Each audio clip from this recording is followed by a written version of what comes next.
Salut tout le monde, bienvenue à cet autre épisode du podcast de Hockey sur demande sur les ondes de Chemin Télé, édition du 10 novembre 2025. Et cette semaine, un podcast à saveur floridien parce que Stéphane, tu es en direct de la Floride en ce moment, d'où la raison pour laquelle on n'a pas le même décor habituel avec ton drum en arrière et ton... J'ai échangé mon drum pour les cadres de la Floride.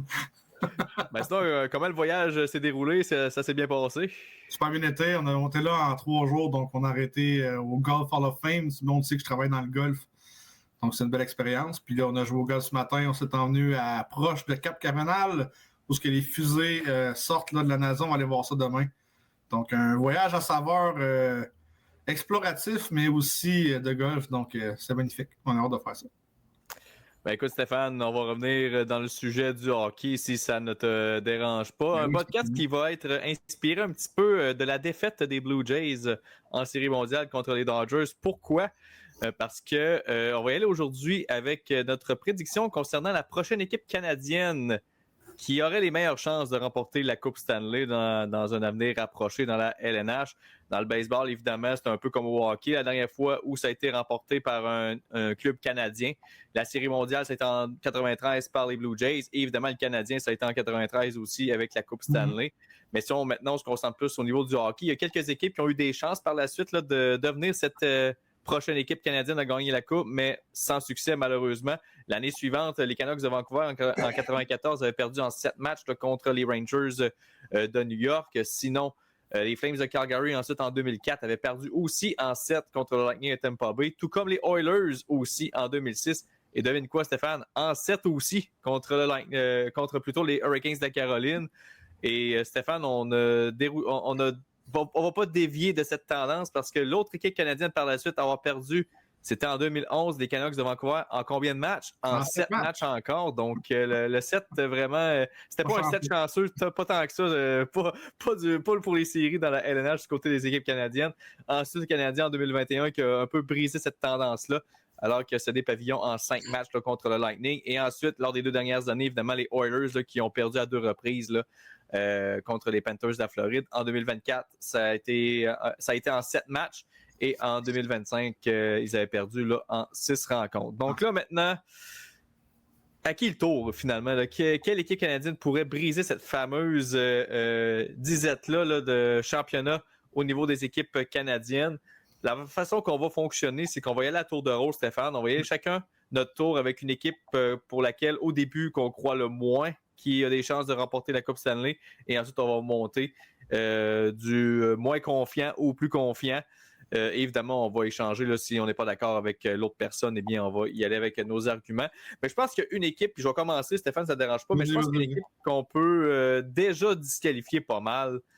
Parce que ce serait vraiment surprenant, mais moi, les Flames de Calgary, c'est 0 pinball. Là. Clairement, cette équipe-là va se retrouver en reconstruction là, très bientôt, si elle ne l'est pas déjà. Ben, en fait, elle est quand même pas mal déjà, là, on va se le dire. Là, je pense qu'on va probablement viser là, Gavin McKenna là, d'ici la fin de la saison. La seule chose qu'on a, c'est qu'on a un très bon gardien de but en Dustin Wolf.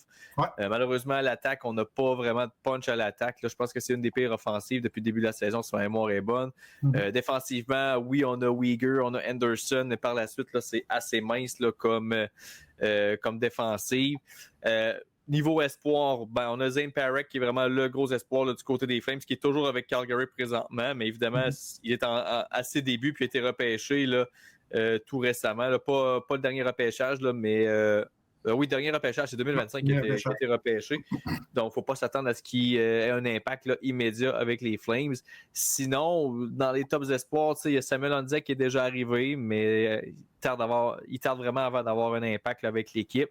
Mais on n'a pas de super vedette là, en devenir. Donc, j'ai l'impression qu'on va s'embarquer dans un long processus du côté des Flames. Donc, pour moi, je pense que Calgary, c'est une équipe qu'on peut rayer tout de suite de la liste. Là, puis on va pas s'éterniser vraiment là-dessus. Là. Il y a pas, selon moi, il n'y a aucune chance que ce soit la prochaine équipe canadienne à remporter la Coupe. Là. Non, il faudrait que ça soit un vol incroyable du gardien, là, comme tu dis, là, de Dustin Wolf. Mais tu regardes cette équipe-là, elle est tellement balancée. On a des gros contrats qui sont là encore pour les prochaines années, qui vont vraiment faire mal. Les Huberdeau de ce monde, Nazem Kadri, Coronado aussi à 6.5 pendant encore les 7 prochaines années.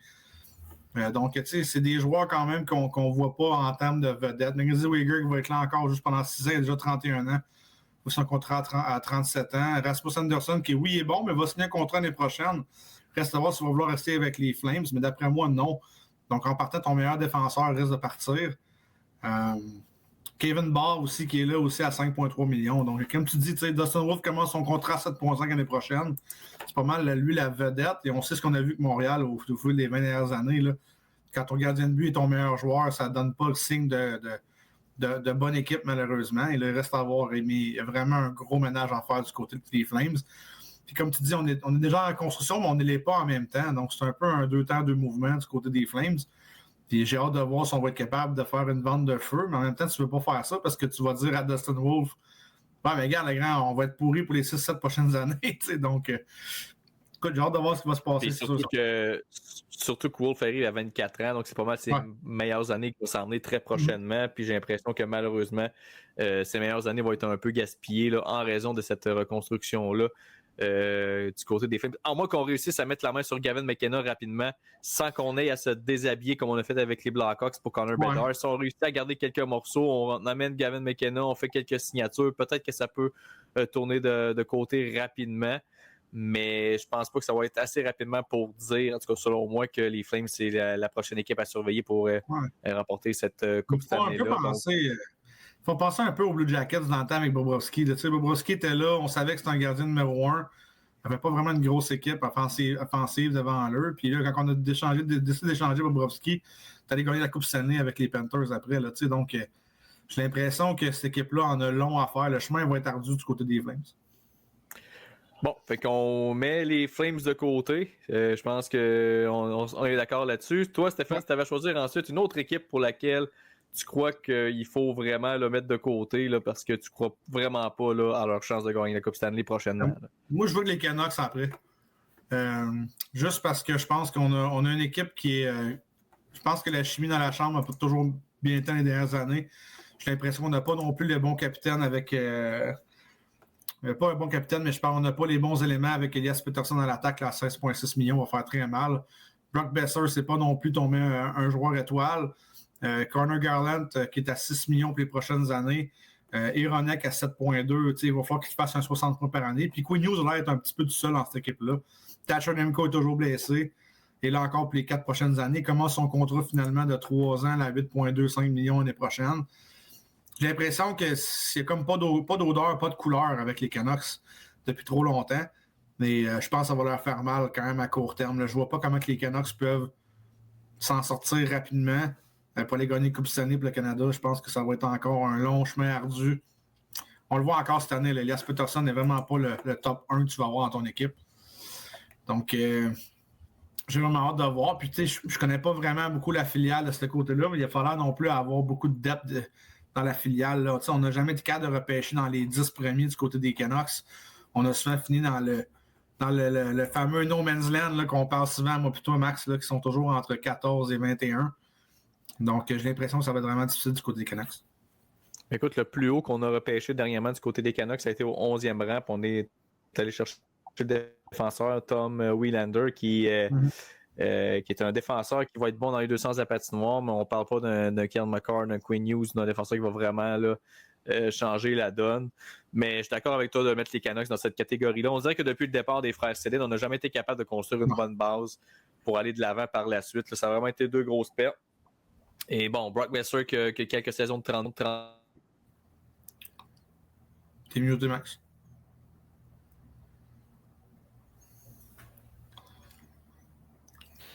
Bon, je suis de retour. On est là. Pour la technique, là, mais ce que je suis en train de dire, c'est que Brock Besser fait ses points, fait ses buts, mais c'est pas une super vedette. Sinon, on n'a jamais été capable d'aller chercher la grosse vedette par la suite pour vraiment là, faire la succession là, des frères Stedin. Puis, comme tu as dit, on a tellement fini dans le milieu du classement souvent qu'on n'a pas été capable d'aller chercher des joueurs d'impact. Si tu regardes présentement là, les espoirs qui s'en viennent du côté des Canucks, c'est quand même des noms qu'on attend toujours. Là, Jonathan Leterimaki a été repêché en 2022. C'était censé être la prochaine merveille du côté de Vancouver. Fait quand même bien dans les Ligues américaines, mais on dirait qu'on n'est jamais capable de le placer par la suite dans notre alignement là, pour prendre ce prochain step-là du côté de l'Ekarimaki. Sinon, Braden Cruz vient toujours d'être repêché, donc on peut attendre à ce qu'il y ait un impact immédiat. Même si commencé la saison du côté des Canucks, mais finalement, il a été rétrogradé. Par la suite, c'est quand même relativement mince. Là, il y a des noms, mais il n'y a rien de super spectaculaire. Donc, moi, j'ai comme l'impression qu'on va encore tourner en rond pour quelques saisons du côté de Vancouver, à moins qu'on décide vraiment de mettre le feu dans cette équipe-là et qu'on recommence à zéro. Mais je crois, mais les Canucks n'ont pas une bonne base. Présentement, ils ont un très bon défenseur, comme tu as dit, Anthony Hughes, qui est un peu seul là. Tempo, c'était tellement un bon gardien, mais il est tout le temps blessé. On peut jamais. Encore là, c'est Lankinen qui prend les départs présentement. Ouais. Mais à l'attaque, c'est ça. Tu as Peterson qui est censé être ta super vedette, mais malheureusement, ça ne se donne pas présentement du côté de Peterson, très inconstant dans les dernières années. Fait, pour moi, c'est un peu comme les Flames, je pense qu'on est à quand même plusieurs années, puis il va falloir peut-être là, appuyer sur le bouton reset et refaire les trucs du côté des Canucks pour se ramener dans le droit chemin. Ouais, puis tu sais, regarde la filiale, on parlait des joueurs tantôt, on n'a nommé aucun défenseur. Il n'y en a juste pas. On a deux défenseurs. Willander, c'est le seul. C'est le seul défenseur, mais pour le reste, il n'y a pas grand-chose qui s'en vient. Donc, c'est souvent, on le dit, le Canadien l'a montré les dernières années, tu as besoin de bons défenseurs, une bonne filiale de défenseurs, au moins pour monter. Et là, tu as Quinn Hughes, puis tout le monde le sait que Quinn Hughes veut jouer avec ses frères, donc ça va être très difficile du côté de Vancouver de vouloir re-signer ou de garder Quinn Hughes. Là. Faut pas oublier que son contrat termine, je veux juste pas dire quelque chose, mais dans 2 ans. Donc, moi, si je suis le propriétaire et le DG des Devils, je pense que je vais appuyer fort sur la gâchette rendue là. Donc, si Vancouver perd Quinn Hughes en 2 ans, ça va être la full reconstruction, je pense, du côté de Vancouver, et là, on va recommencer à zéro. Prochaine équipe maintenant que je pense qui a le moins de chances de gagner la Coupe Stanley. Là, il reste présentement Ottawa, Montréal, Toronto, Edmonton et Winnipeg, si mon compte est bon. Comment ça? Je pense que la prochaine équipe, selon moi, qui a le moins de chances de gagner la Coupe Stanley, c'est les Sénateurs d'Ottawa. Je trouve que les Sénateurs, présentement, ce qu'on voit, c'est le résultat de leur reconstruction qu'ils ont fait depuis quelques années. Et je trouve qu'il y a encore beaucoup de trous dans cet alignement-là pour dire que c'est les prochains aspirants canadiens là, à lever le précieux trophée Lord Stanley. La reconstruction, ça a donné Tim Stützle, ça a donné Jake Sanderson, ça a donné Brady Ketchup, qui est trois très bonnes pièces. Mais par la suite, il y a Drake Batterson qui est là, il y a Shane Pinto. Je pense qu'offensivement, on est quand même bien nantis. C'est défensivement, je trouve qu'il manque encore un défenseur de premier plan, peut-être même deux. Sanderson, qui est ce défenseur-là de premier plan. Malheureusement, Thomas Chabot a régressé depuis quelques saisons. Il y a Artem Zub qui est là, qui fait son possible, mais je pense pas que c'est un défenseur de première paire comme il l'est présentement. On a essayé Bernard Docker, finalement ça n'a pas fonctionné, on l'a laissé aller. Il y a Nick Jensen qui est là, on est allé chercher aussi Jordan Spence qui fait un travail honnête, mais tu sais, je trouve que cette défensive-là est encore poreuse, je trouve que cette défensive-là manque vraiment en termes de qualité. Puis devant le filet, écoute, est-ce que Hallmark, c'est vraiment la réponse à la question là, pour les gardiens de but du côté des Sénateurs? Je ne suis pas convaincu tant que ça. Tu sais, puis ce qui est plus, je ne dirais pas désolant, parce que c'est pas le terme que je cherche, mais ce qui fait le plus mal aussi du côté des Sénateurs, c'est que, comme j'ai dit, présentement, ce qu'on voit de cet alignement-là, c'est le résultat de la reconstruction. Il n'y a rien d'autre qui s'en vient, là. Le seul gros morceau qui reste, puis c'est peut-être une réponse à la question, mais c'est un autre défenseur qui est très offensif et plus ou moins bien défensif, c'est Yakemchuk. C'est le gros morceau qui reste. Mais sinon, pour le reste, du côté des Sénateurs, est-ce qu'il y a Logan Hensler, qui est un choix de première ronde en 2025, qui est un défenseur droitier, un choix de fin de première ronde? T'sais, on sait, Stéphane, les choix de fin première ronde, c'est un coup de dé. On ne sait jamais si c'est vraiment... Là, tu peux ramasser une perle rare comme tu peux ramasser un joueur qui va jouer 30 matchs maximum dans la LNH. Donc, on ne peut pas dire que... On ne peut pas mettre les espoirs des Sénateurs d'être une équipe aspirante à la Coupe Stanley sur un Logan Hensler. Puis après ça, je regarde le top 10 là, des espoirs là, qui s'en viennent là, selon Daily Face-Off. Puis c'est rien de super spectaculaire. Fait que tu sais, il va falloir faire des transactions, il va falloir faire des bonnes signatures sur le marché des joueurs autonomes du côté des Sénateurs si on va accélérer ça. parce que présentement, je pense pas. En tout cas, moi, je trouve pas que c'est l'équipe qui est favorite là, parmi les équipes canadiennes pour mettre la main sur la Coupe Stanley là, très prochainement. Ah, écoute, c'était un coup de dé de mon bord. C'était soit eux ou les Leafs. Et honnêtement, je pense que J'ai pensé longuement aux Leafs, honnêtement, moi aussi, mais je trouve qu'on a quand même des éléments plus de qualité oui, que ce que les sénateurs ont. Bon, on a plus de joueurs vedettes, surtout Nylander, Matthew Nice qui s'en vient, John Tavares qui a un contrat vraiment pas cher pour les 4 prochaines années. On a quand même Morgan Riley à la défensive, Chris Tanev qui fait un bon job. C'est vraiment les gardiens de but à Toronto qui sont pas bons. Écoute, je pense que ces deux équipes-là sont loin toutes les deux d'une Coupe Stanley. Là, on pourrait les mettre presque sur le même piédestal. Senteur, ce que j'aime pas, c'est qu'on dirait qu'il n'y a pas de cheminement. On n'a pas d'avancement. On est allé chercher, je pense, 3 bons joueurs, mais ils ne sont pas entourés. Tous là, pour moi, c'est pas un joueur vedette. C'est un très, très bon joueur offensif, mais je pense pas que c'est un gars que tu veux monter une équipe alentour. Brady Tkachuk, peut-être. Est-ce que Brady sera le seul frère à pas gagner la Coupe Stanley? Est-ce que c'est vraiment un étoffe de capitaine de gagner la Coupe Stanley? Je ne sais pas. Chose sûre moi, je le trouve plus talentueux que son frère Mathieu, même si Mathieu fait plus de points. Je pense que Mathieu Tkachuk est mieux entouré, mais écoute, j'avais vraiment la misère à mettre un des deux équipes. Je pense que les deux pourraient être, dans le fond, 4-5 ou ça ne change pas grand-chose, je te dirais. Là. Je pense que les livres sont loin aussi. Puis, si je veux faire un peu du jeu sur les livres, je pense qu'on a vraiment une défensive qui est vraiment difficile. Avec Edland Nancy à 34 ans, on n'a pas vraiment. Brendan Carlo, cette année, est terrible. Pas grave de faire une mise en échec. Pour un gars qui a joué à Boston, c'est vraiment pathétique. Simon Benoît, je pense pas que c'est un gros affaire. Philippe Myers, même chose.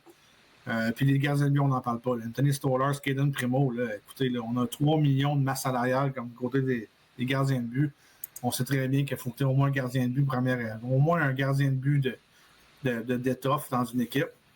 Moi, je pense que ça va être très difficile pour l'Ontario dans les prochaines années. Je ne vois pas Matthews scorer 50 buts encore, pas avec l'équipe qu'il y a présentement.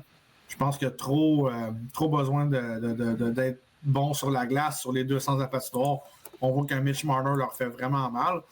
Et j'ai l'impression que la seule joueur qui a à se démarquer dans cette équipe-là, c'est William Nylander, qui est là pour au moins les 7 prochaines années. Mais on a parlé avec mon oncle un peu en descendant, qui est un peu d'accord avec moi. Je pense pas qu'Austin Matthews va re-signer avec Toronto dans 3 ans.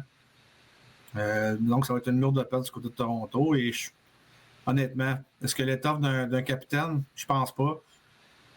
Donc, pour moi, c'est un peu donnant-donnant du côté des Sénateurs ou des Leafs. Là, je pense que c'est deux équipes qui vont chercher dans les prochaines années. Je pense que c'est deux équipes que, la reconstruction, c'est mal fini ou peut-être pas fini, ou il va falloir qu'ils recommencent. C'est du côté des Leafs, je pense que dans 3 ans, c'est vraiment le couteau qui va tomber. Là, le bord va tomber de ce côté-là, puis on va falloir qu'on reconstruit du côté des Leafs. Écoute, juste avant de faire du pouce là, du côté des Leafs, je voulais mentionner d'autres trucs là, du côté des Sénateurs parce que ce qui n'a pas aidé à leur cause aussi, c'est qu'on a tellement voulu accélérer la reconstruction. On a quand même échangé des choix de première ronde pour Jacob Chychrun, pour Alex DeBrincat, et les deux ne sont plus avec l'équipe aussi. Donc ça fait très mal, surtout qu'on les a rééchangés par la suite pour des peanuts pratiquement. Là, on n'a vraiment rien obtenu versus ce qu'on a donné là, au départ. Donc ça, DeBrincat, c'était un choix de première ronde en 2022, si je ne me trompe pas, puis Chychrun, c'était un choix en 2023. Donc, ces 2 années-là, ça a été 2 éléments qui auraient peut-être été importants là, à cette reconstruction-là.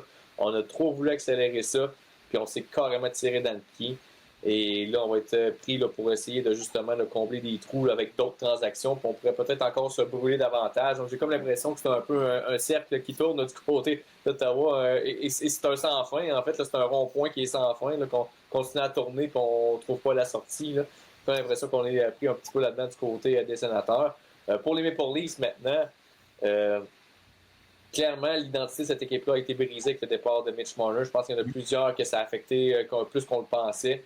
Même si, il y a des gens qui n'étaient pas un fervent partisan de Mitch Marner, surtout en série, là, qui étaient quand même absents dans plusieurs rencontres. Même si il récoltait à sa part de points, on dirait qu'on le voyait quand même pas. C'était pas un joueur qui était super impliqué en série, ce qui cachait beaucoup, là, fuyait beaucoup les contacts physiques, et en série, c'est bien quelque chose que tu vas recevoir de façon très généreuse, c'est des mises en échec, en effet. Fait que le départ de Marner, j'ai comme l'impression que ça a brisé un peu ce qui restait, si on veut, des Leafs, parce que c'était déjà pas tant fort à la base, on va se le dire, dans le sens que, écoute, ça fait plusieurs années qu'on marche avec ce fameux top 4-là à l'attaque, et on n'est pas capable de se rendre plus loin que la deuxième ronde des séries éliminatoires. Clairement, quelque chose là, qui ne fonctionnait pas dans cette identité-là. On a tenté de brasser des cartes un peu en échangeant un. Puis on dirait que c'est pire cette année. Puis cette année, c'est une défensive qui est épouvantable du côté des Leafs. On est dans les pires là, parmi les buts accordés jusqu'à maintenant. Stolarz, qui était fumant la saison dernière, a de la difficulté vraiment cette année à vraiment s'imposer en fait devant le filet. Si bien que si Joseph Woll revient éventuellement, lui qui est parti pour des raisons personnelles là, de l'équipe, mais s'il finit par revenir, je pense que Stolarz va peut-être redevenir le gardien numéro 2 de l'équipe et Kaden Primo évidemment va se ramasser là, dans la Ligue américaine, mais je pense que la fenêtre des Maple Leafs est en train de se refermer tranquillement, mais sûrement. On va peut-être faire les séries encore là, une année ou deux, là, peut-être 3. Tout dépendamment de ce qu'on va faire, parce qu'avec le plafond salarial qui augmente, c'est sûr que les Leafs vont avoir plus de marge de manœuvre aussi au niveau cap salarial. Mais encore là, il faut aller chercher les bons joueurs. Puis ça fait quand même quelques années qu'on tente d'aller chercher des joueurs pour un peu changer cette identité-là. On est allé chercher les Tyler Bertuzzi, on est allé chercher des Max Domi là, qui est encore là avec l'équipe. Mais on a essayé quand même plusieurs choses. Et on dirait que peu importe ce qu'on essaie, il n'y a rien qui fonctionne du côté des Leafs. On est allé chercher un coach qui est plus dur en Craig Berube.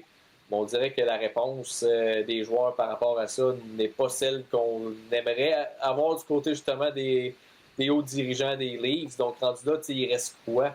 Est-ce qu'on va être obligé de recommencer à zéro puis de laisser aller les Matthews, de laisser aller Nylander, ce qui est là à plus long terme, mais est-ce qu'on va être bientôt rendu là du côté des Leafs d'appuyer aussi sur le bouton reset parce que on a raté d'opportunités avec Matthews, Nylander et Marner et Tavares aussi.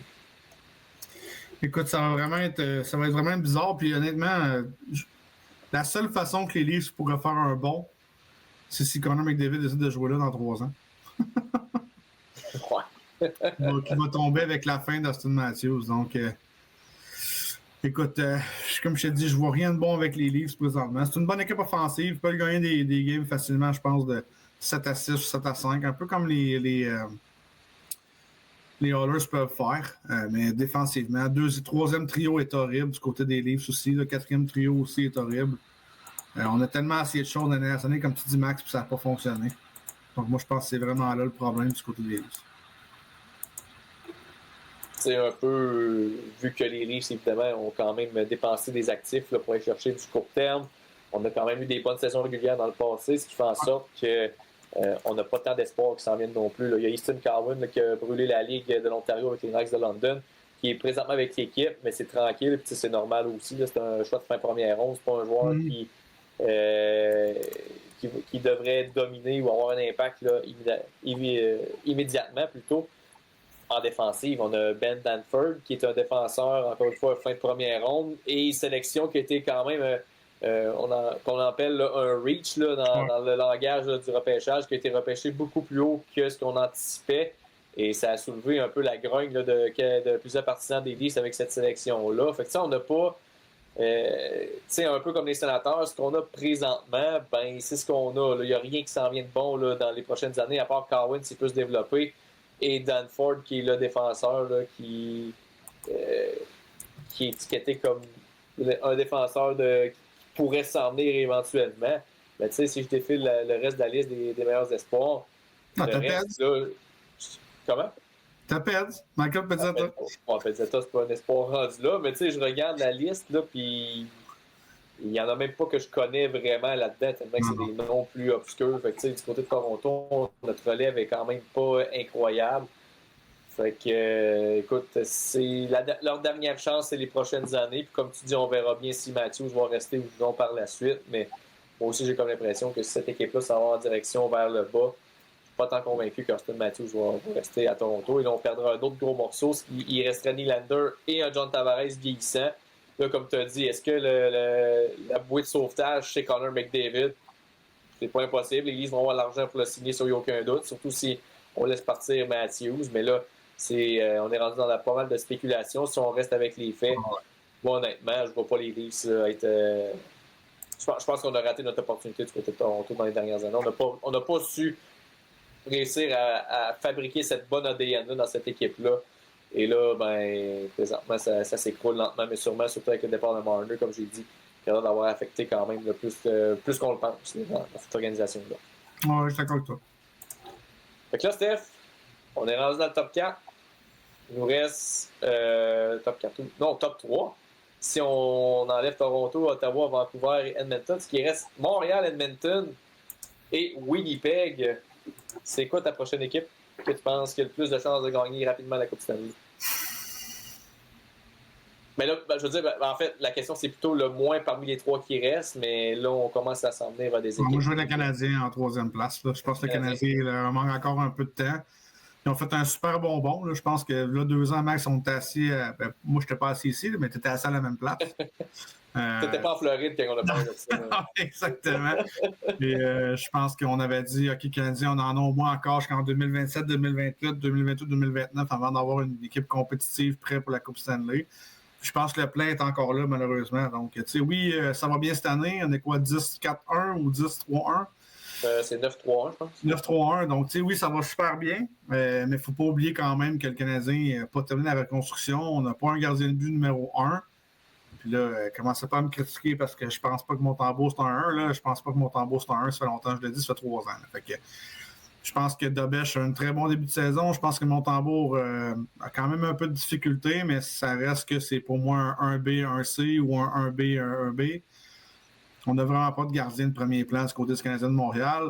Il manque un 2e joueur de centre. Kirby Dach joue bien, c'est présentement. Est-ce qu'il va s'éclore enfin et va devenir un 2e joueur de centre? Je pense pas non plus. Donc, je pense que c'est un très bon 3e. Il manque encore quelques éléments aux Canadiens. Et il ne faut pas oublier, on joue présentement peut-être sur un élan avec des équipes peut-être un petit peu moins bonnes. Je pense que la statistique, c'était quoi? C'était 8 des 10 dernières équipes n'ont pas fait des séries la dernière année. Donc ça se parle quand même. Mais il ne faut pas enlever aux Canadiens ce qu'ils ont présentement. Ils ont quand même 9 victoires. L'équipe va bien, l'équipe est assez serrée. Ça, c'est vraiment nouveau du côté du Canadien. Puis il reste juste à voir les banques d'espoir qui vont arriver. Elle est pas mal plus mince qu'elle l'était avant. Là. Avec les Demidov qui sont montés en haut, les Cole Caulfield, tous les Hudson qui sont montés. La liste n'est plus très grosse en bas. Et mais il en reste encore. Il en reste encore. Sauf que moi, ce que j'aime moins, c'est que tous les joueurs qui sont en bas, c'est tous des gars de Saint-Pierre-Neuf et moins. Et là, ça, je pense que ça va être difficile du côté du Canadien pour les prochaines années. Mais, reste à voir qu'est-ce que ça va donner. Mais je pense que le Canadien est bon 3e présentement. Ben, écoute, je suis d'accord aussi que le Canadien là, est peut-être pas rendu là, mais je pense qu'on a quand même accéléré un petit peu, surtout avec l'acquisition de Noah Dobson, là, qui vient solidifier solidement cette brigade défensive. Il reste encore, selon moi, 3 joueurs d'impact qui s'en viennent du côté du Canadien qu'on va ajouter à ce groupe de jeunes-là. Il y en a un qui est quand même incertain dans le sens que, écoute, c'est David Ringbacker qui est quand même un choix 5e au total. Mais écoute, ça va prendre plus longtemps qu'on le pensait en raison des nombreuses blessures. Mais quand il est en santé, ce gars-là joue du hockey très solide. On l'a vu avec le Rocket de Laval. Mais c'est ça le problème, c'est que malheureusement, il a de la difficulté à rester en santé. Puis, il est sur le point de revenir au jeu là, présentement avec le Rocket. Là, mais c'est vrai, il a joué dernier game. Mais puis je pense que c'est un peu pour ça que du côté du Canadien, on a été chercher un Noah Dobson pour un peu sécuriser ce poste-là de premier défenseur droitier dans l'équipe parce qu'on voyait peut-être Ringbacker jouer ce rôle-là, mais là, avec les blessures qui s'accumulent, on est peut-être de moins en moins convaincus, donc on voulait aller chercher une bouée de sauvetage. Et dans le pire des cas, Ringbacker sera le défenseur de 2e paire à droite qui va être très solide pour solidifier ce top 4-là, justement. Donc ça, c'est la première grosse pièce qui reste à amener. La deuxième, écoute, c'est quand même, je te dirais pas que c'est une sûreté, mais avec le début de saison qu'il connaît présentement, en plus du calibre dans lequel il joue à son âge, le premier choix, qui est en fait un choix de 2e ronde du Canadien lors du dernier repêchage, Alexander Zarovski, connaît des très bons moments dans la KHL. À 18 ans seulement, il y a moyenne d'1 point par match là, avec son équipe là, en Russie, donc tu sais, c'est quand même pas rien. C'est un joueur qui est hyper talentueux. Je parlais de gars qui était petit, ben lui, il est 6 et 1, il reste juste un peu de coffre à ajouter là, à sa charpente parce qu'il n'est pas gros, mais il est quand même grand. Fait qu'une fois qu'il va réussir à ajouter quelques livres de muscles, ben, ça pourrait devenir assez intéressant comme projet. Mais c'est un choix de 2e ronde. Fait que tu sais, c'est pas une sûreté, mais en même temps, Lane Hudson, c'est un choix de fin de 2e ronde aussi, puis on connaît la suite. Je dis pas que Zarovski, ça va être un autant gros vol que ça aussi du côté du Canadien, mais je dis simplement que présentement, il produit sur un même pace que Ivan Demidov faisait dans la KHL au même âge. Fait que, tu sais, le talent est quand même là. Il y a plus d'opportunités. Par contre, il faut quand même le préciser parce qu'il joue avec une équipe qui est en difficulté financière dans la KHL, donc ils n'ont pas le choix de faire jouer des jeunes pour sauver de l'argent au lieu de signer des gars à coups de millions puis s'endetter. Donc, tu sais, il est dans un bon environnement, disons, pour se développer, ce qui est une bonne chose. Mais, tu sais, Demidov, on se rappelle, il n'y avait pas de temps de jeu pratiquement avec le SCA, puis il réussissait à faire des miracles quand même parce que son coach le laissait sur le banc là, une game sur deux, ben, il lui faisait jouer juste 4-5 minutes par match parce que c'est comme ça que ça fonctionne dans la KHL malheureusement. Mais là, lui, du côté de Zarovski, bénéficie vraiment de cette triste situation quand même parce que l'équipe est sur le bord de la faillite, mais ça fait en sorte que lui, il a des minutes de qualité puis il est vraiment bien coaché par Slava Kozlov qui est un ancien joueur de la LNH. Donc, c'est qu'est-ce que ça prend aussi pour aller jouer dans ce gros circuit-là nord-américain. Donc, il est vraiment entre de bonnes mains. Mauvaise nouvelle, par exemple, pour le Canadien, c'est qu'il est signé jusqu'en 2027. Donc, on ne le verra pas là, avant la fin de l'année prochaine si on est chanceux. Ou ça va peut-être plus aller dans la saison 2027-2028. Et la dernière pièce. Le Canadien, c'est contrat-là. Pas pour te couper, Max, mais c'est que l'équipe où ce qu'ils jouent sont en faillite, ne font pas beaucoup d'argent. Donc, ils sont obligés de faire jouer les joueurs plus jeunes, mais c'est surtout qu'à un moment donné, ils pourraient décider de libérer Zarovski pour avoir des sous. Donc, c'est possible le Canadien de Montréal d'aller chercher avec un montant d'argent. Je sais qu'habituellement, c'est illégal, mais vu les circonstances, la Ligue nationale accepterait ça.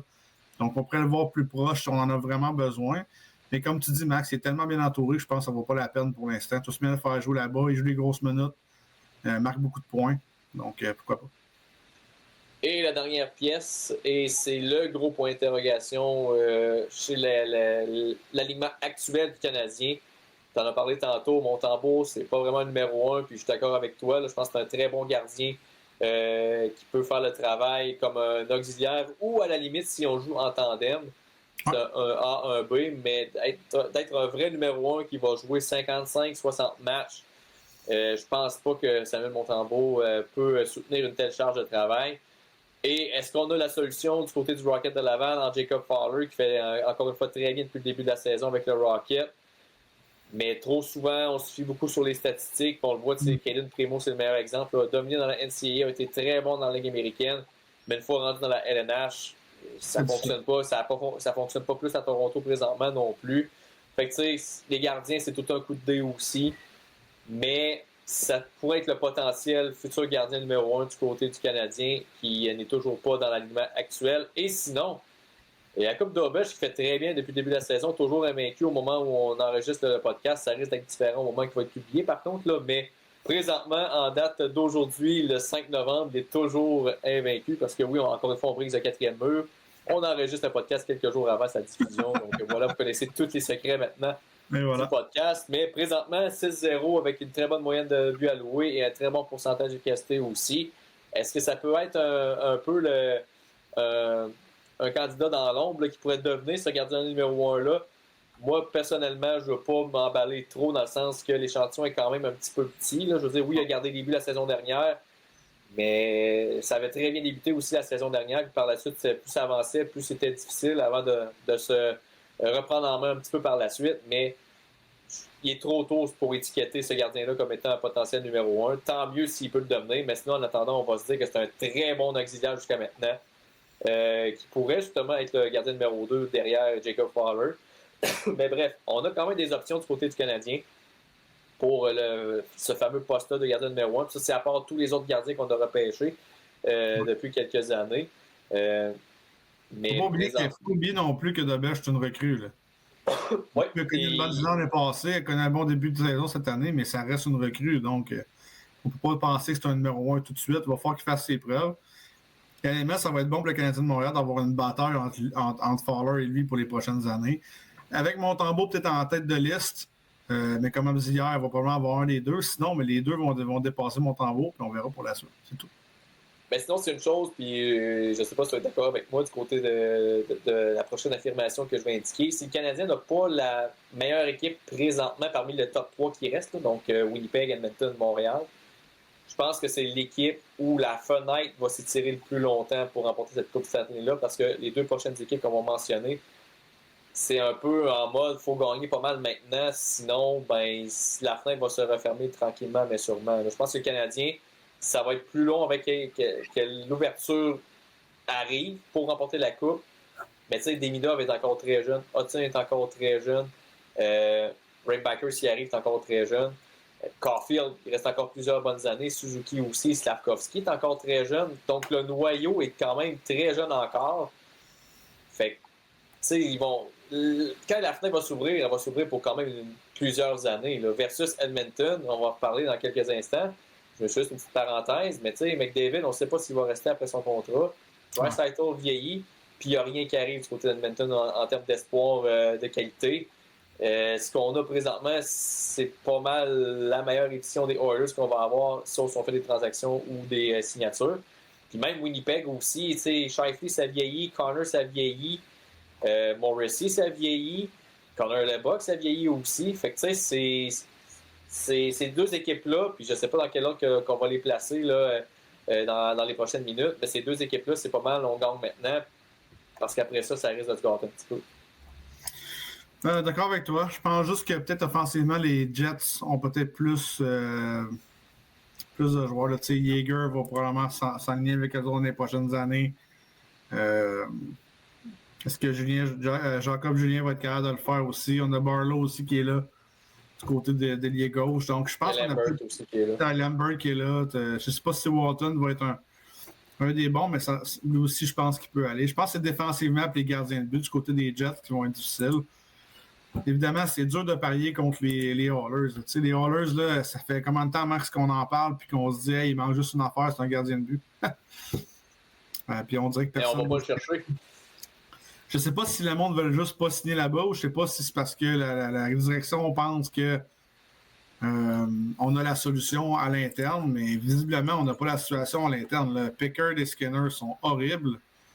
Puis ça change pas. Par contre, comment miser contre McDavid, Draisaitl présentement et Bouchard comme à l'attaque, c'est difficile. Moi, je pense que les Jets, malheureusement, sont deuxièmes pour la seule et bonne raison que Hellebuyck ne fait pas la différence en série, qu'on a peut-être moins d'offensive non plus du côté des Jets, mais on joue plus gros. Donc ça, c'est un avantage qu'on a du côté des Jets. Écoute, c'est quand même serré. J'aime beaucoup moins la défensive. C'est drôle à dire, hein? J'aime beaucoup moins la défensive des Jets que celle des Oilers, juste parce qu'on n'a pas le punch à l'attaque. Peut-être d'un gars comme Bouchard qui peut faire une différence, même si c'est un cône en ligne bleue. Là, c'est vraiment un cône en ligne bleue. Mais je pense que Ekholm, Wallman... Josh Morrissey est quand même pas mauvais offensivement. Ouais, mais... Tu regardes, Morrissey a quand même 62 points l'année passée, il a fait 69 mais avant, Sandberg, 76 l'année d'avant. Ouais, après, ça se garde, par exemple. J'aime mieux les Oilers du côté de la défensive, moi, de mon côté. Fait que les Oilers, pour moi, sont les premiers. D'ailleurs, ont été battus 2 fois en finale les 2 dernières années. Je pense que McDavid, tu sais, comment j'ai entendu ça sur X ou dans les réseaux sociaux, me dire que McDavid a un mauvais début de saison. Il est rendu premier scoreur de la Ligue avec 21 points déjà. Donc, c'est quelque chose que c'est le seul joueur, je pense, qui peut amener vraiment cette équipe-là à un autre niveau. C'est le seul joueur, je pense, qui peut passer à travers la première et deuxième ronde à lui tout seul et après avoir besoin d'une équipe. On l'a vu avec Skinner l'année passée. Draisaitl va-tu vieillir comme un bon vin? On l'espère. Mais j'ai l'impression que McDavid, les 2 prochaines années sont vraiment critiques du côté d'Edmonton. Et j'ai l'impression qu'on n'aura pas le choix du côté de l'organisation des Oilers d'aller chercher au moins quelque chose. Au moins un gardien de but si on voit que ça ne fait pas la job avec Skinner et Pickard cette année. Et moi, ce qui me fait capoter, c'est qu'on a encore les mêmes gardiens de but depuis 3 ans. Les deux gagnent 3,6 millions ensemble et on n'est pas capable d'aller chercher un autre gardien de but. Alors que Max, on faisait le repêchage, mon putain est passé, on faisait les échanges, on faisait après ça les joueurs autonomes, on se disait il y a plein de goalers qui changent d'adresse, qui auraient la peine de peut-être signer avec les Oilers. Puis t'es pas obligé d'avoir un gardien de but fou, là, tu sais, d'un Bobrovski de ce monde. T'as besoin d'avoir un gardien de but qui arrête les rondelles. Un goaler dans le top 20 de la Ligue, c'est tout ce que tu as besoin avec les Oilers, je pense, pour gagner la Coupe Stanley. Puis honnêtement, c'est juste... Vas-y donc. Je vais te lancer une question. Est-ce que les Oilers, puis écoute, c'est une question un peu délicate, faut comprendre, mais est-ce que les Oilers, sachant tout ce que tu viens de dire, auraient dû se lancer dans le derby de Carter Hart? Je pense que oui. Malheureusement, Carter Hart, c'est plate à dire, mais je pense que oui. Le gardien. C'est un gardien qui était disponible gratuitement. Ouais. Un gardien qui, si je ne me trompe pas, est natif de l'Ouest canadien en plus. Ouais. Écoute, je sais que moralement, peut-être du côté des Oilers, on ne voulait pas s'embarquer là-dedans pour des raisons bien évidentes. Mais en même temps, c'est ça qui te manque pour gagner la Coupe. C'est sûr que Hart n'a pas joué beaucoup non plus dans les dernières années, fait que ça veut pas. Ben, depuis en fait qu'il a été suspendu en raison du procès et tout ça. Mm-hmm. Mais n'empêche que c'est plate à dire, et on dirait que Carter Hart, même pas tant en forme, mais quand même meilleur que ce que les Oilers ont présentement. Là, c'est triste, mais c'est quand même ça. Puis c'est une solution qui était là, gratuite, qui coûtait pas trop cher. Mais on a décidé de continuer à croire que Skinner est la solution là, devant le filet du côté des Oilers pour aller chercher cette Coupe Stanley-là. Puis on dirait qu'à cause de ça, j'hésite entre placer Edmonton premier et Winnipeg deuxième. Parce que moi, je me dis à un moment donné, oui, Hellebuyck, les fois à la marchandise en série, mais à un moment donné, il va bien finir par garder les buts de façon plus convenable là, du côté de Hellebuyck. Puis j'aime la profondeur offensive là, du côté des Jets, plus que celle des Oilers. Mais c'est sûr que du côté des Oilers, les acteurs principaux, disons-le, c'est sûr que bon, ça produit pas mal plus. Les Draisaitl et les McDavid produisent plus que les Scheifele et les Connor.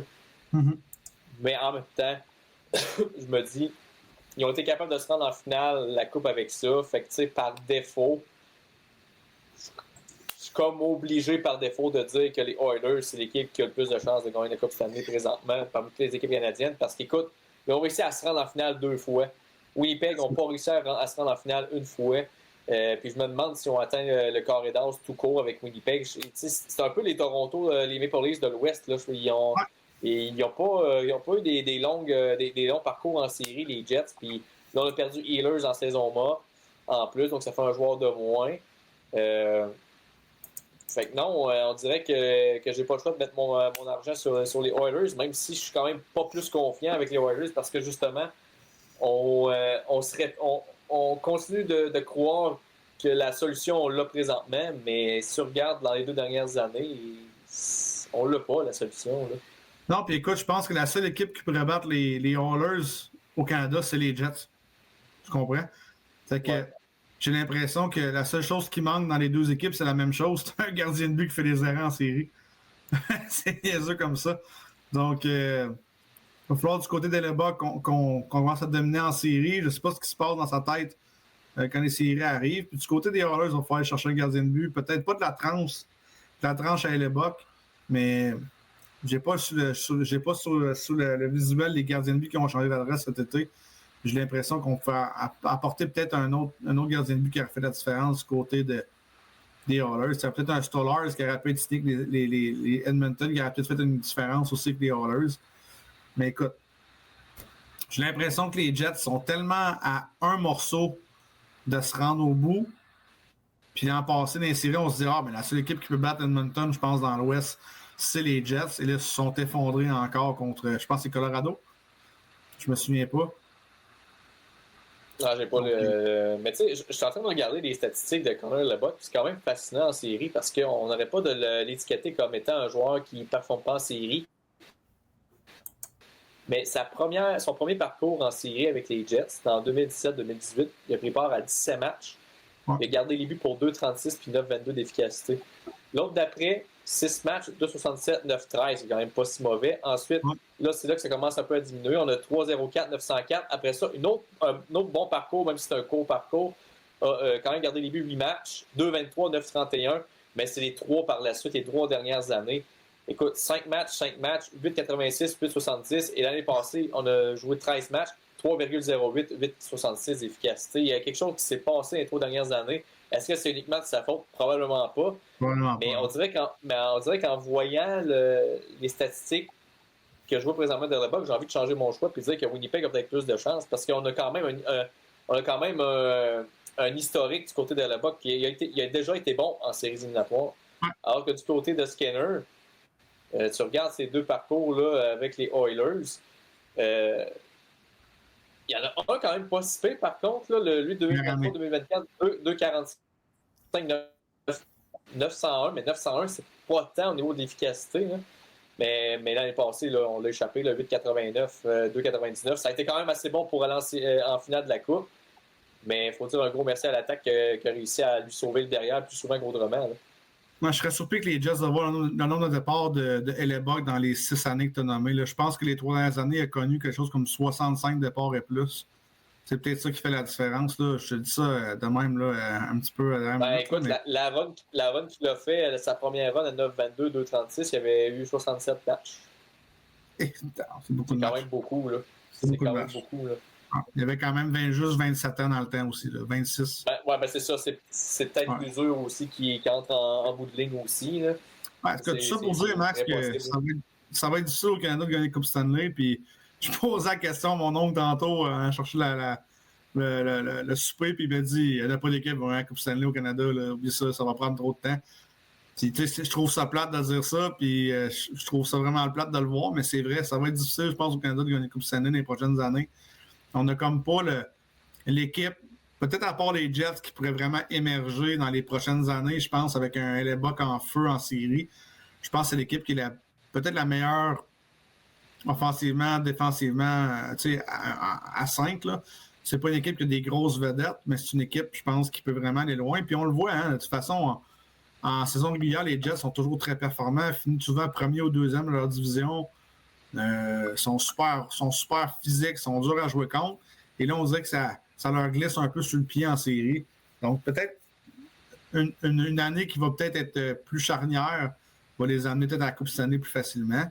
Mais moi, j'ai de la misère à mettre les Oilers contre juste parce qu'ils l'ont fait 2 fois de suite. Puis juste à cause de McDavid. Tu sais, McDavid, en 2023-2024, il a fait quoi? 47 points, je pense, en 21 matchs. Tu sais jamais ce qui va se passer avec McDavid. Là. Il peut te sortir 2 buts, 3 passes en une game, puis gagner ça 5-1. Donc, moi, je pense que quand tu as le meilleur joueur au monde sur la glace, puis peut-être avec le deuxième meilleur joueur de centre ou le premier allié, dépendamment de comment il joue là, sur la glace, mais je pense que tu peux toujours aller loin que ça. Écoute, moi, Steph, je vais terminer ce bloc-là avec une phrase un peu incendiaire. Mais je pense que, parce que tu sais, oui, l'exercice, c'est de savoir laquelle a le plus de chances de gagner la Coupe Stanley rapidement. En fait, la prochaine équipe qui a le plus de chances de gagner au Canada. Puis, tu sais, on a dit, bon, c'est les Oilers ou les Jets, mais moi, je pense pas que ça va arriver avec ni un ni l'autre. Moi, je pense que la dernière Coupe Stanley au Canada, c'était à Montréal. Puis, je pense que ça va être à Montréal qu'elle va revenir dans plusieurs années, par contre. Je dis pas que ça va arriver l'année prochaine ou dans 2 ans. Mais je pense que lorsque les Demidov vont être dans leur prime, quand que les Hudson vont être dans leur prime, le gars fait déjà une 60aine de points puis il n'est même pas dans son prime encore. Ouais. Lorsque le Canadien va avoir son gardien numéro 1 qui va être vraiment steady, quand que Zarovski va arriver en plus, si c'est le joueur qu'on pense qu'il peut devenir, avec les Coffey et les Suzuki qui vont être encore dans leur prime dans plusieurs années, moi je pense que Montréal a ce qu'il faut pour gagner la Coupe Stanley à long terme. Mais encore là, je le répète, ça ne sera pas l'année prochaine, ça ne sera pas dans 2 ans, ça risque d'être plus dans 3-4 ans. Un peu là où, Steph, on a visé quand on disait que le Canadien allait devenir une équipe aspirante. C'est dans 2028-2029, dans ces bouts-là, c'est là que je les vois. Mais d'ici là, avec les Flames qui rentrent en mode construction, avec les Canucks qui font du rond-point sans cesse et qui ne semblent pas être capables de trouver la sortie, avec les Sénateurs qui n'ont pas autant d'éléments importants dans leur reconstruction en raison des choix de première ronde qu'on a gaspillés et de la sélection de Tyler Boucher qui était tout simplement horrible, cette sélection-là, qui n'était pas un choix top 10 pantoute, puis qu'on a vraiment raté notre coup là-dessus. En raison du fait que les Leafs, ça s'écroule de plus en plus. Les Jets deviennent vieillissants, les Oilers, c'est pas mal là ou jamais, mais je pense pas qu'ils ont encore ce qu'il faut pour gagner la Coupe. Écoute, en discartant tout le monde comme ça, il reste plus grand choix. Je pense que c'est le Canadien qui a l'avenir la plus brillante présentement. Fait que moi, si j'ai à mettre un petit 5$ en papier, ça va être le Canadien. Mais encore là, comme j'ai dit, ça va être dans 3 ou 4 ans. Là, ça sera pas dès cette année, comme certains experts aiment mentionner que le Canadien va gagner la Coupe cette année. Il faut juste pas qu'il fasse l'erreur d'aller chercher un joueur trop rapidement. C'est tout. C'est ça. Il faut juste que, tu sais, on l'a fait avec Dobson, mais je pense que Dobson, ça cadre quand même avec la reconstruction actuellement. Donc, tu sais, ça, c'est correct. Mais, tu sais, commencer à signer une pelletée de joueurs autonomes juste pour accélérer tout ça, comme on a fait du côté des sénateurs, entre autres, même de tes Wings, on a fait ça aussi. Mais je pense qu'on a des DG quand même assez intelligent pour ne pas tomber dans le panneau et va se fier sur ce qui s'en vient, c'est la jeunesse de l'équipe. Les Wings vont bien, hein, de chialer. Tu l'as avoué toi-même qu'ils ont signé des gars qui n'auraient pas dû. Oh oui, mais là, la jeunesse est arrivée, moi aussi, mon bord. Calme-toi, là. C'est ça. J'ai quand même un Lucas Raymond et un DeBrincat, là. Fait que moi, je me plaindrais pas, là. C'est sûr qu'on présentement repose sur un trio, mais bon. Écoute, Steph, il reste quelques minutes. On va y aller avec quelques sujets pour terminer ce podcast-là. Et on n'a pas le choix de revenir sur ce qui a fait couler beaucoup d'encre sur les réseaux sociaux là, dernièrement. Ce fameux but-là inscrit en prolongation du côté des Wild du Minnesota qu'on a accordé du côté des officiels. Séquence, le joueur du Wild du Minnesota fait une passe transversale à Kirill Kaprizov et dans son déplacement, le gardien des Preds qui va déplacer le filet avec son bras en se tassant. Bon, est-ce que c'est volontaire? Est-ce que c'était pas volontaire? Ça regardait pas trop bien. Là. C'est très rare qu'un gardien déplace le filet avec son bras de la sorte dans un déplacement latéral. On savait que Kaprizov, il y avait une bonne chance de marquer là-dessus. Donc, le filet se déplace. La rondelle apparaît sur Marcus Johansson. Rate son coup. La rondelle qui va sur le côté. Prend un retour pendant que le filet est déjà déplacé. Le filet est rendu de l'autre sens. Tire dans le vide pareil, comme s'il tirait dans le filet. Et les officiels qui accordent le but pareil parce que le gardien a volontairement tassé son but pendant une chance de qualité de marquer. Et selon la réglementation, eh bien, lorsqu'un gardien fait ça, les arbitres ont le droit d'accorder le but. Par contre, ben écoute, avant d'y aller avec mon opinion, je vais te laisser aller, Steph, parce que je ne veux pas faire un monologue là-dessus, mais toi, qu'est-ce que tu as pensé de cette séquence-là qui a fait écarquiller les yeux de ben des gens, maintenant? Moi, je vais juste dire bravo à Johansson d'avoir lancé la rondelle dans le filet.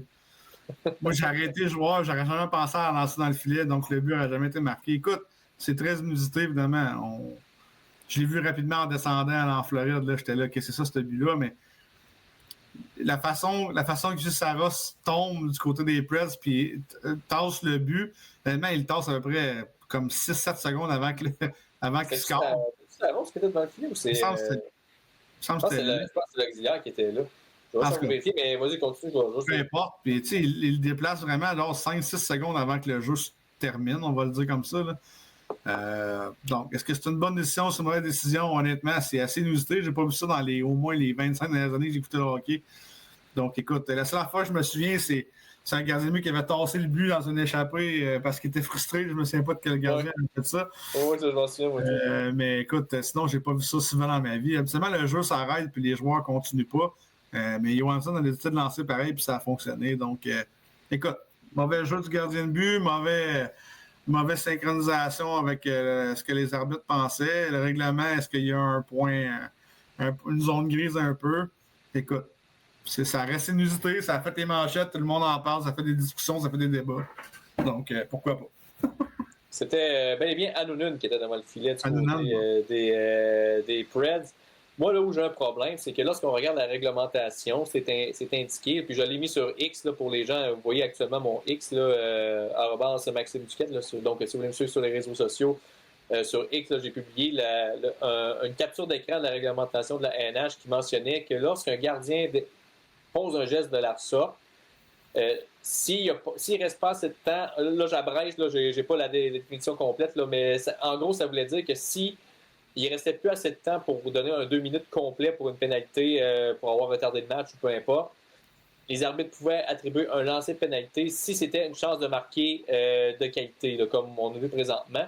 Là où on accorde le but, c'est si la rondelle était sur le point de traverser la ligne des buts et que là, on tasse le filet. Là, à ce moment-là, on accorde le but. Mais moi, c'est pas ça que j'ai vu. En tout cas, parce que, tu sais, lorsqu'on regarde Johansson, parce que lors de sa première tentative vers le filet, la rondelle, selon les angles qu'on voit, si le but reste en place, la rondelle frappe l'extérieur du filet. Elle n'allait pas dans le filet. C'est lorsqu'il a pris son retour que le but était déjà déplacé puis qu'il a tiré dans le vide, là, qu'il a fait un tir par-dessus le gardien, que là, la rondelle aurait entré dans le filet. Mais à sa première tentative, la rondelle n'allait pas entrer dans le filet. Donc, ça vient en contresens du règlement qui dit que lorsque la rondelle était sur le point de traverser la ligne des buts, là, on accorde le but. Mais en réalité, selon mon interprétation, ça aurait dû être un tir de pénalité qui aurait été accordé et non le but carrément là, qu'on a donné là, à ce niveau-là. Parce que sur la chance de Kaprizov, on ne peut pas dire que la rondelle aurait traversé le filet. Écoute, il était sur le point de décocher son tir quand le but a été tassé. Puis après ça, comme j'ai dit, Johansson, sa première tentative, si on se fie aux angles de caméra, cette rondelle-là ne rentrait pas dans le filet. C'est à sa deuxième tentative. Lorsque le jeu était déjà, que tout le monde avait arrêté de jouer, puis que lui, il l'a mis dans le filet, c'est là que ça aurait été un but. Mais là, il était déjà trop tard. Là, ouais, exact. Écoute, sinon, rapidement, Ovechkin, 900 buts. Ça continue pour le numéro 8. Écoute, c'est... 900 buts, 14 coups de patin, 3 arrêts d'autobus, 4 bangs. Mais c'est fou. En tout cas, moi, personnellement, on entend zéro parler d'Ovechkin cette année. Puis là, pouf, 900e but en carrière. Félicitations. C'est incroyable, pareil. Pensez 900 buts en carrière, c'est hallucinant. Mais tu sais, comme je te dis, genre Washington, on dirait que c'est pas assez intéressant, Washington, pour la Ligue nationale. J'ai l'impression que si ça aurait été un autre joueur, genre Crosby, McDavid, Draisaitl, à la limite Maston Matthews qui ferait ce record-là, on en entendrait parler partout. J'ai l'impression que Ovechkin n'est plus aimé dans la Ligue nationale. Je sais pas si... C'est bizarre, pas le traitement, mais c'est ça, on dirait qu'il est disparu du monde des médias, on n'entend pratiquement pas parler. Puis il continue à rouler sa bosse. Ovechkin, ça a été le meilleur de marqueur de tous les temps, mais on n'en parle pas pantoute sur les réseaux sociaux, sauf quand il marque son 900e. Mais tu sais, en même temps, disons qu'il ne collectionne pas non plus l'effet saillant, dans le sens qu'il est là pour marquer des buts, mais tu sais, il ne suit plus tant que ça, Ovechkin, on va se le dire. Il est là pour tirer en avantage numérique, faire son lancer sur réception à la hauteur des cercles. C'est pas mal ça. Là. Puis, je veux dire, il vieillit aussi, il est rendu quand même fin trentaine. Mais tu sais, t'as Crosby, on le voit faire des trucs là, pratiquement à chaque semaine, puis tout ça. Puis Ovechkin, je vais marquer mon petit but, puis tout va bien.